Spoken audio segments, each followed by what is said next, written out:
හැමෝගෙම ජීවිතවල ලොකුම ප්‍රාර්ථනා ගොඩාරියක් තියෙනවා.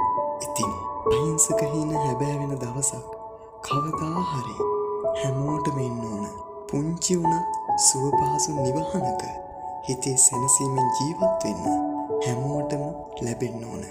ආසම විදියේ වාහනයකින් හරි ආඩම්බරයෙන් එහි මෙහි යන්න හැමෝටම ලැබෙන්න ඕන.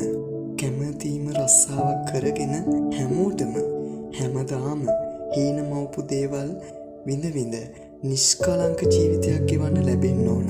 මට ආදරය කරන මං හීන දකින්නකම් බලන් ඉඳපු මගේ අයට හිතේ හැටියට මට සලකන්න ලැබෙන්නත් හැමෝටම හැකි වෙන්න ඕන. කරදර නැති නිදහස් මිනිසුන් ලෙස සතුටින් ජීවත් වෙන්න. මේක දකින්න අහන්න